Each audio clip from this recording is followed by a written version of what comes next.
Activision once again finds themselves the target of legal action. Specifically, this time we have a lawsuit coming from New York City, and it's specifically coming from a retirement system, a pension fund system for city employees, that's teachers, police, firefighters. And what we're seeing is Activision CEO Bobby Kotick rushed to secure a takeover bid from Microsoft in order to escape liability for misconduct at the company. A new lawsuit from New York City officials alleges. So that's the grounds that they're suing him on. That, hey, he rushed into this Microsoft deal too quickly and they could have gotten better.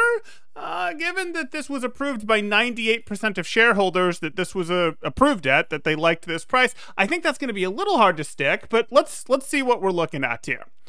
Okay, so details. The lawsuit is an action in Delaware Court of Chancery that allows stockholders to press companies to open their books to potentially expose wrongdoings. Right, so they're going to say, hey, show us what happened. Specifically for this one, New York City is demanding Activision provide a long list of documents, including materials related to the Microsoft deal and 5 possible buyers. And we would wonder who those would be. We could look into the official deposition there, but we'd look at those. We'd think things like Apple, maybe Amazon, probably Tencent, things like that as potential other competitors for buying out Activision there, since they were looking for a buyer.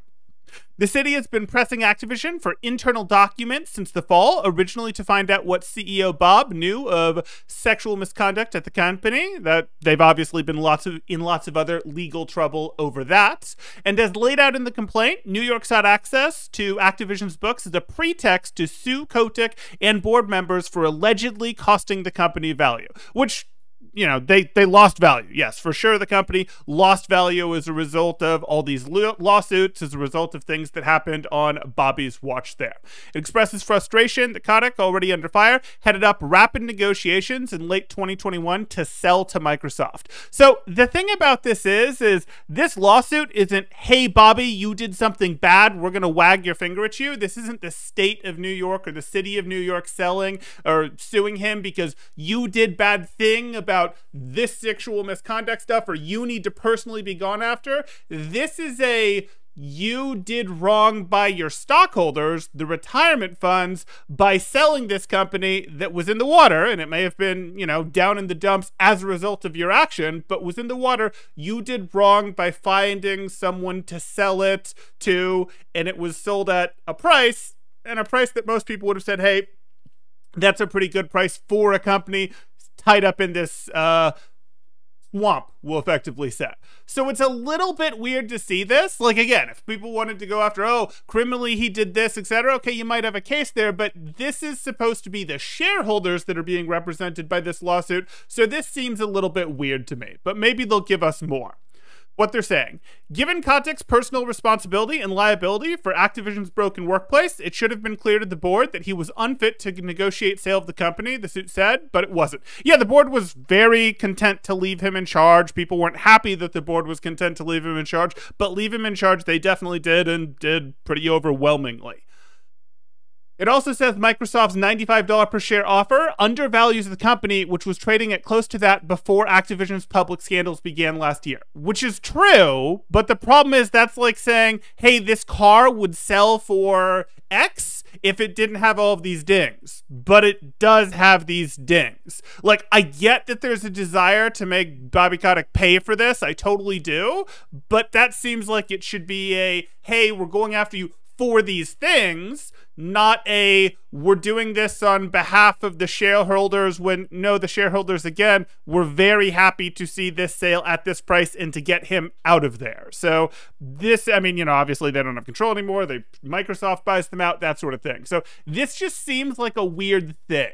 And then we're going to get a little bit more here. It's going to tell us about the things that happened. So what does this mean? Does this mean that, oh, it's in trouble, the deal's in trouble, it may not go through because a lawsuit could gunk it up? Well, fortunately, no, it doesn't look like the lawsuit would gunk it up. It looks like this would more be aimed at, hey, should the shareholders, or preferably Kotick himself, have to pay some of this? It is aimed, the lawsuit is aimed at Activision, not specifically at Bobby. It's not a personal suit against him, so it would come out of, hey, they made this much money, you're selling it. It's not great what we're seeing here. So let's take a look. Here's same author posted this to Axios. We can pretty quickly go into their replies here, see is there anything here, and then we find this Richard Hogg person, and we are going to go over to them because it looks like they are a big firm lawyer. They have some thoughts about this. So it's a books and records request, not a more substantive lawsuit. It's not filed by the city, but funds that have an investment interest in Activision, and to be frank, the 98% shareholder approval really harms the value is too low improperly negotiated argument.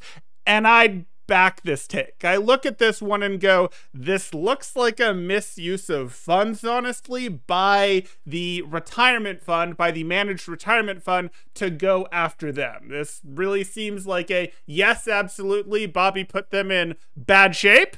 Absolutely. But you look at this and from bad shape, which is where they were, you get into, okay, well, this was a good deal and you sold it back at this value, again, with that 98% shareholder approval. So that doesn't really seem to fit. It seems like, wait, you really thought you were going to get a substantially better deal? We can't wind back the clock, go back in time, and go to here, in which case, yes, if we had wound back the clock, if there hadn't been this uncovering of things, you could have probably gotten a higher deal, more per share by selling it, but again, anyone who's buying it now is going to recognize that these things did happen. Activision's name did get dragged through the mud. You did have some brain drain from people leaving, people knowing, oh, wait, there's misconduct stuff going on in that office, and that office is going to have a worse culture than we would have thought it did back here before all this stuff came to light. So kind of weird, but what do you guys think? Do you look at this and go, yeah, maybe they'll be able to get something out of Bobby, or do you look at this and go, hey, wait a second, that seems like, it doesn't seem like it'll be successful. And it seems like, as much as you might not like Bobby, that's what he was supposed to do once all this stuff came out, so that lawsuit doesn't really make sense. Let me know where you stand in the comments down below. If you're enjoying the content, please drop a like, consider subscribing if you haven't already done so for more thought-provoking, generally Overwatch 2 content, this time Activision Blizzard content, and I will see you in the next one. Thanks, Temporal out.